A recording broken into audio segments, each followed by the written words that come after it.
Kathleen was worried when she learned that she was expecting triplets in 1991. She gave birth to 3 girls, Ricky, Kendall, and Julianne. One of the 3 girls was separated from the other 2, and the trio met again when they were around 10 years old. Kathleen got pregnant in 1991 at 35. She was 7 months along when she discovered that she was carrying triplets. At the time, Kathleen, who is deaf, was working for the United States Postal Service. Kathleen was also married to her husband Lee, who worked as a long-haul truck driver and had 2 grown children from his previous marriage. Before we continue, make sure to subscribe, hit the like button, and click the notification bell for more amazing stories. The 58-year-old had also undergone a vasectomy before meeting Kathleen. Due to the medical procedure Lee had undergone, the couple agreed to use a sperm donor. Kathleen confessed that she persuaded her husband to let them have a child, and he reluctantly agreed. The 2 used intrauterine insemination, IUI, to have their baby.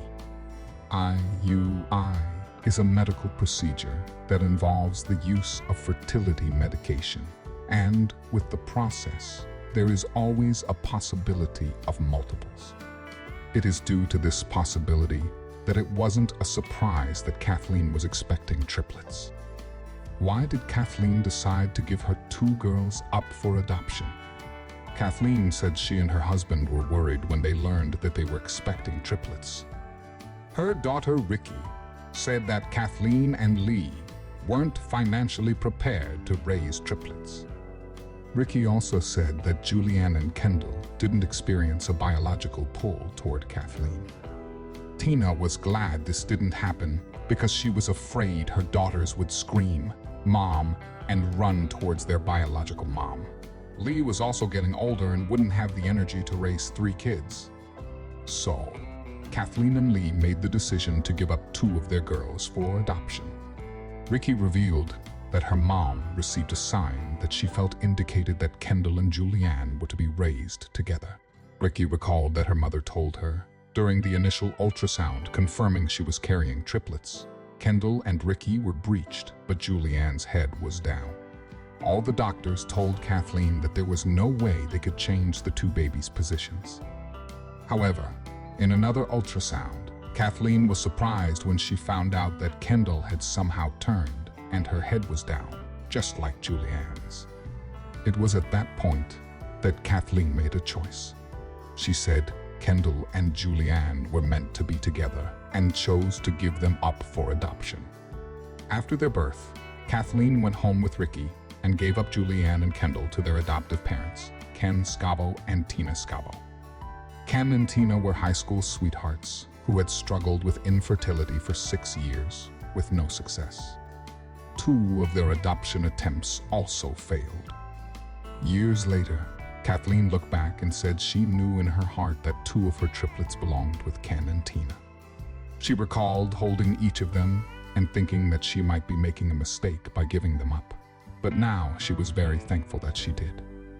Still, she admitted that the whole experience was so far out of the realm of anything she had ever done or would ever experience in her entire life.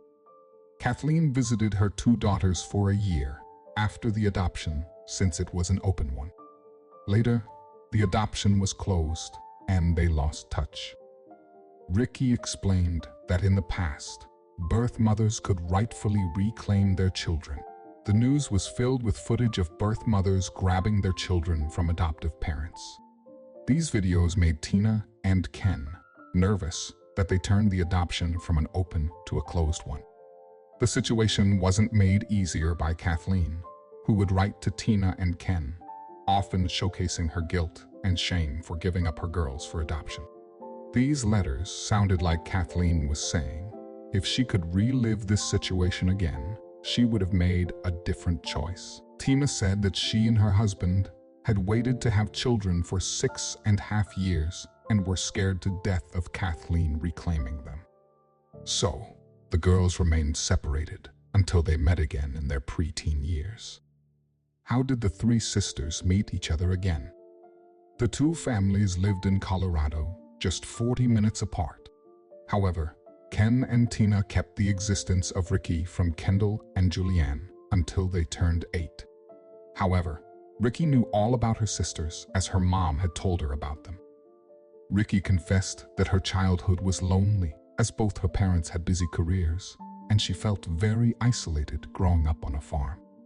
Ricky's dad died of cancer when she was 10, and Kathleen said they would relocate closer to be with their family in Missouri. At around this time, Ricky reached out to Ken and Tina and asked if she could see her sisters, and surprisingly, they agreed. The 3 girls and their parents met at a mall in Colorado. Ricky recalled the meeting being anticlimactic. They were pretty unfazed. I mean, we were all super anxious before we got there, but then it was normal, sort of like meeting up with an old friend. They felt so familiar. Kendall, now a graphic designer in Austin, was surprised to find out that Ricky and Julianne were identical. She was disappointed that she didn't look like her sisters. Julianne said she and Ricky were so similar. It felt like they were mirror images of each other. The voices and mannerisms of Ricky and Julianne were the same. The way they sat with one foot up and crossed, and how they moved their hands when talking, was also similar. Ricky said this reunion brought her mom a sense of peace. Ricky also said that Julianne and Kendall didn't experience a biological pull toward Kathleen. Tina was glad this didn't happen because she was afraid her daughters would scream and run toward their biological mom.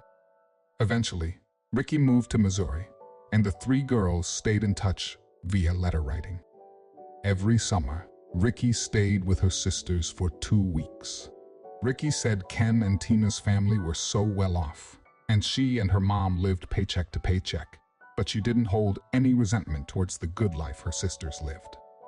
However, Ricky was happy to stay with her sisters as during her time there, she was introduced to new things, and the summers were like her refuge since she faced a lot of bullying in high school. As teenagers and adults, the girls still spend time together. Today, the triplets live in Austin, Texas, and host a podcast called Luke.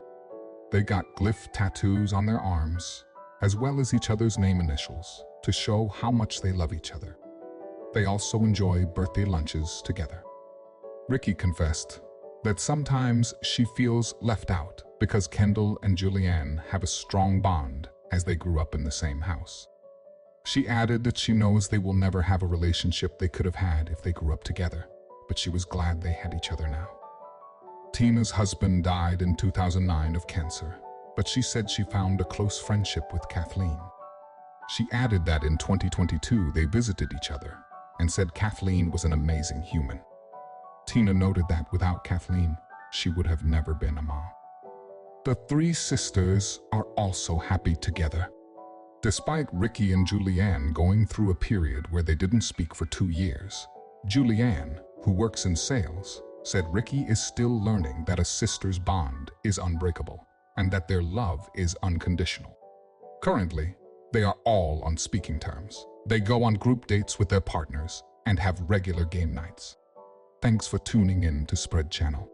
Until next time, keep your imagination soaring.